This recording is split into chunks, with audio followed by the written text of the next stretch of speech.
Hello friend, welcome to my channel দর্শন শিক্ষা।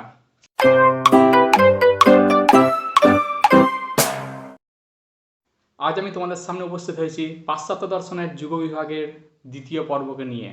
দেখো, আমি আগেই তোমাদের কাছে এটা আলোচনা করে দিয়েছি যে দর্শন হলো মানুষের অনুভূতি, উপলব্ধি, চিন্তা প্রভৃতির কেন্দ্রস্থল। আর তাই সেক্ষেত্রে দর্শনের সবসময় পরিবর্তন হয় কিন্তু মানুষের চিন্তাধারার উপরে ডিপেন্ড করে। তাই প্রতিটি যুগে যেহেতু মানুষের চিন্তাধারা আলাদা হয়েছে, সেই কারণে দর্শনের ভাবধারাও কিন্তু যুগে যুগে পরিবর্তন হয়ে এসেছে। আর সেজন্যই দর্শনের ভাবধারাকে বুঝতে গেলে আমাদের দর্শনের ইতিহাস সম্পর্কে একটা স্পষ্ট কিন্তু জ্ঞান থাকতেই হবে। আর সেজন্যই বিভিন্ন যুগের নিরিখে দর্শন সম্পর্কে একটি তোমাদের সুনির্দিষ্ট ধারণা গঠন করার জন্যই আজকের আমার এই প্রচেষ্টা। তাই ভিডিওটিকে দয়া করে কেউ স্কিপ করো না, কারণ স্কিপ করে গেলে এমন বেশ কিছু ইনফরমেশন আছে যেগুলো তোমরা কিন্তু নর্মাল আমাদের যে বাংলা বইগুলোতে পাবে না কিন্তু তোমরা।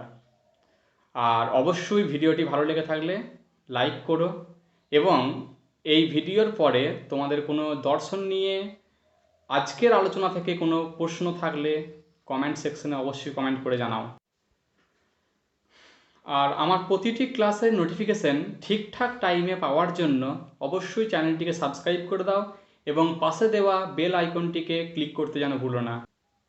তো দেখো, আমি আগের দিনের ক্লাসেই তোমাদের কাছে আলোচনা করে দিয়েছি যে পাশ্চাত্য দর্শনের ইতিহাসকে বেসিক্যালি তিনটি যুগে ভাগ করা যায়, যথা প্রাচীন যুগ, মধ্যযুগ এবং আধুনিক যুগ। এই প্রাচীন যুগকে আবার তিনটি আলাদা আলাদা পর্বে ভাগ করা যায়, যথা প্রাক সক্রেটিস যুগ, সক্রেটিস যুগ, আর হলো অ্যারিস্টটলের পরবর্তী যুগ। আবার দেখো, এই প্রাক সক্রেটিস যুগকেও আবার প্রাক সোফিস্ট যুগ ও সোফিস্ট যুগ, এই দুটি যুগে ভাগ করা যায় কিন্তু। তো আগের দিনের ক্লাসে আমরা প্রাক সোফিস্ট যুগের আলোচনা করেছিলাম।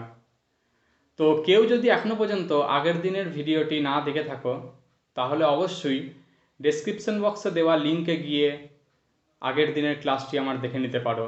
আজকে আমরা আলোচনা করব পাশ্চাত্য দর্শনের অন্তর্গত সোফিস্ট যুগ থেকে একদম আধুনিক যুগ পর্যন্ত।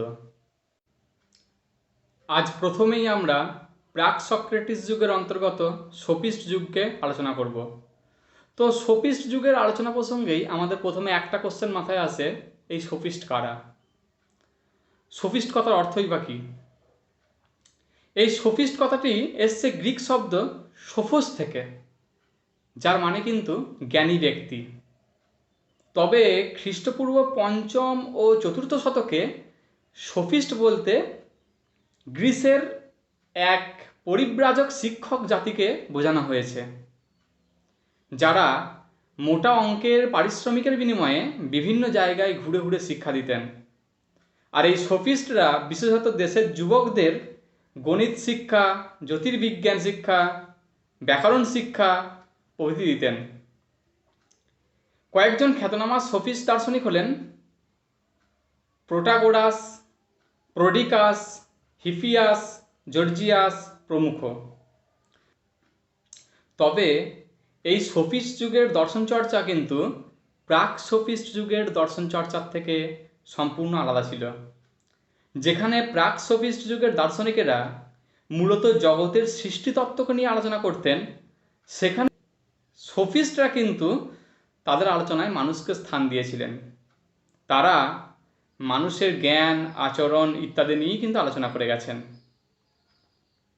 আর এই প্রসঙ্গেই দার্শনিক প্রোটাগোরাস বলেছেন, মানুষ নিজেই সব কিছুর পরিমাপক। আর অন্য আরেকজন সোফিস্ট দার্শনিক প্রোডিকাস, তিনি আবার বলে গেছেন, জীবনের অকল্যাণকে এড়ানোর জন্য মানুষের মৃত্যুই সবথেকে বড় কাম্য।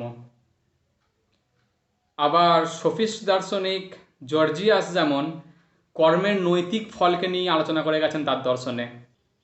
এবার আমরা সক্রেটিস যুগকে নিয়ে আলোচনা করব। এই যুগের কিন্তু দার্শনিকেরা মানুষের নৈতিকতাকে নিয়ে তার দর্শন চর্চায় আলোচনা করে গেছেন। এই যুগের দার্শনিকদের মধ্যে অন্যতম হলেন সক্রেটিস, প্লেটো, অ্যারিস্টটল।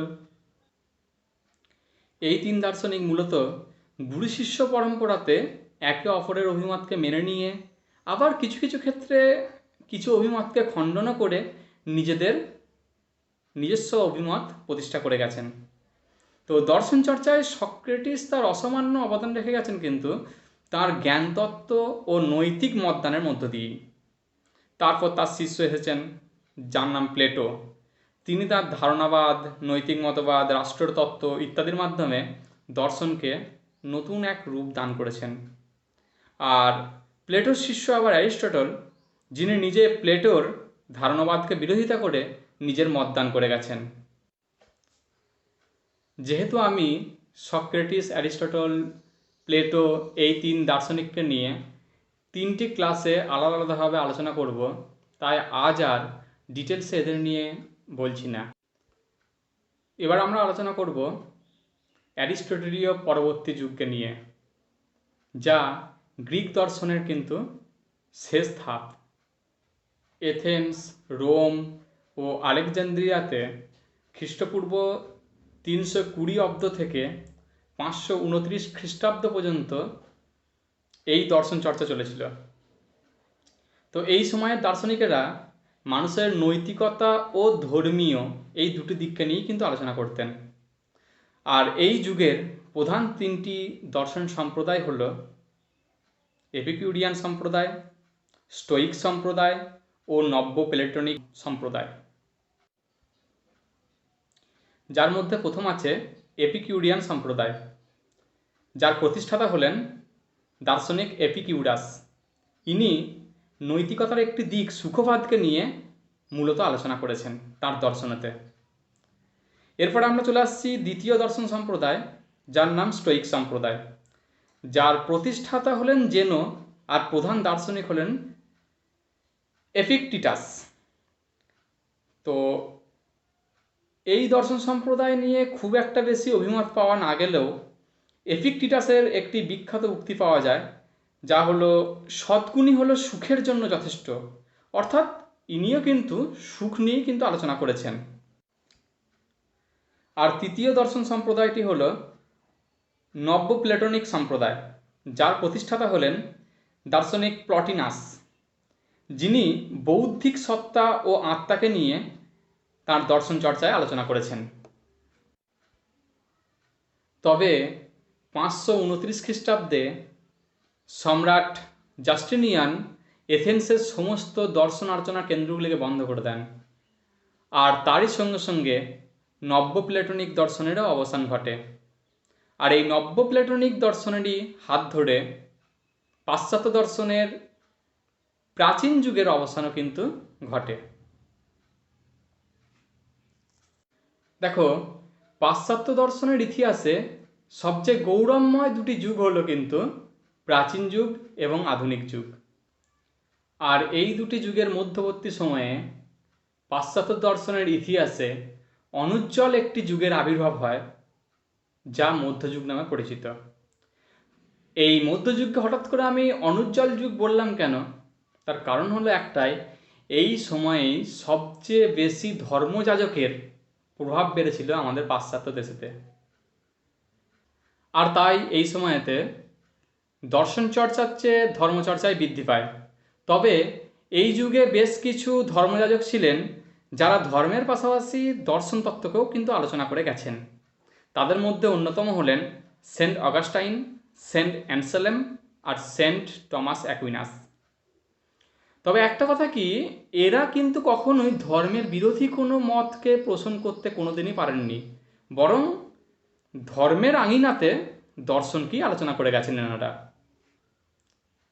তা দেখো, যীশু খ্রিস্টের জন্মের আগে পাশ্চাত্য দেশে দর্শন চর্চার যে পরিবেশ তৈরি হয়, তা যীশু খ্রিস্টের জন্মের পর সেই দর্শন চর্চার পরিবেশ কিন্তু একেবারেই বিনষ্ট হয়ে যায়।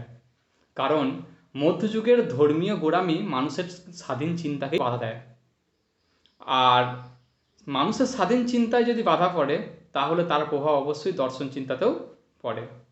আর ঠিক তখনই আবির্ভাব হয় এক মুক্তি পাগল মানুষের, যার কথা না বললে হয়তো পাশ্চাত্য দর্শনের ইতিহাস অসম্পূর্ণ থেকে যায়।